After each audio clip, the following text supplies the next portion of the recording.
आता तुम्ही बघा लोक कशी बनेल आहेत बघा. विरोधक काल तो एक अक्षय शिंदे हा बदलापूरचा विकृत माणूस होता, नराधम होता. अहो लहान लहान मुलींना इतकं त्यांनी छळलं, इतकं छळलं, त्या मुलींचा छळ केला, त्यांच्यावर अन्याय केला, अत्याचार केला. त्याच्या संदर्भामध्ये त्या मुलींनी नंतर घरच्यांना सांगितलं मी कसं काय अन्याय अत्याचार केला ते सांगू शकत नाही, इतका हरामखोर होता. त्यावेळेस बदलापूरच्या लोकांनी 9 तास ट्रेन बंद केली, महत्वाची ट्रेन. एवढा तिथं राग होता. त्याला पकडा, त्याला फाशी द्या, अशा पद्धतीची मागणी होत होती. आम्ही त्या मुलींची वैद्यकीय तपासणी केली. त्यावेळेस हे प्रकरण उघडकीला आलं. SIT स्थापन केली. त्याच्यामध्ये देशभरात चर्चा झाली. विरोधक म्हणायला लागले बघा ह्यांच्या राज्यामध्ये महिला असुरक्षित.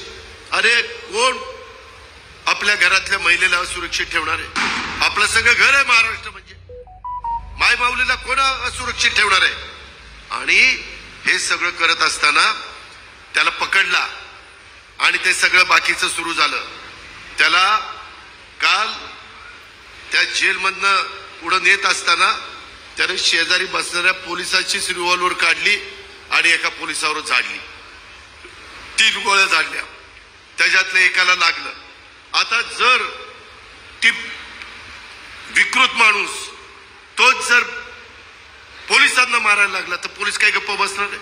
पोलिसांनी लगेच फायरिंग केलं आणि त्या चकमकीत तो गेला. नाहीतरी लोक म्हणतच होती की त्याला जन्मठेप द्या, पण ती लवकर गेला. म्हणजे तशी मागणीच होती. मी त्याचं समर्थन करत नाही. स्वसंरक्षणाकरता केलं असं पोलीस सांगतायत. त्याची चौकशी त्या ठिकाणी होईल. पण आता विरोधक म्हणतायत ह्याला का मारला? अरे तुम्हीच म्हणत होता की असली माणसं नाही पाहिजे, यांना फाशी द्या, फाशी द्या, आणि तुम्हीच पुन्हा असं बोलता. म्हणजे गांडुळासारखं झालं ना दोन्ही बाजूनी. इकडे चाललंय का इकडे चाललंय कळतच नाही. असं कसं चालेल? अरे त्यांनी त्या 2 मुलींवर अन्याय अत्याचार केला. त्या बारक्या मुली, छोट्या मुली, ह्या आरामखोराला नराधमाला लाज वाटली नाही? आणि हे जर राजकारण विरोधक करतात, चौकशी करा ना. चौकशीमध्ये काय निष्पन्न होईल त्याच्याबद्दल दुमत असण्याचं काही कारण नाही. परंतु आणि त्याला 2 पत्नी होत्या. त्याच्यातल्या एका पत्नीने पण तक्रार केली पोलीस स्टेशनला. म्हणला हा निव्वळ विकृत आहे, म्हणले विकृत. आणि नामांकित शाळा होती तिथं हे सगळं घडलं. ह्या गोष्टीचा पण विचार करा. आम्ही कधी कुठं, मी तर माझा कार्यकर्ता चुकला तरी मी त्यांना म्हणतो हे चुकला ना ते बघा तुमचं, तुम्ही त्याला टायर मध्ये घ्यायचा का कशात घ्यायचा ते. आणि मी कार्यकर्त्यांना सांगतो तुम्ही चुकू नका, तुमच्याकडनं अन्याय अत्याचार होऊन देऊ नका.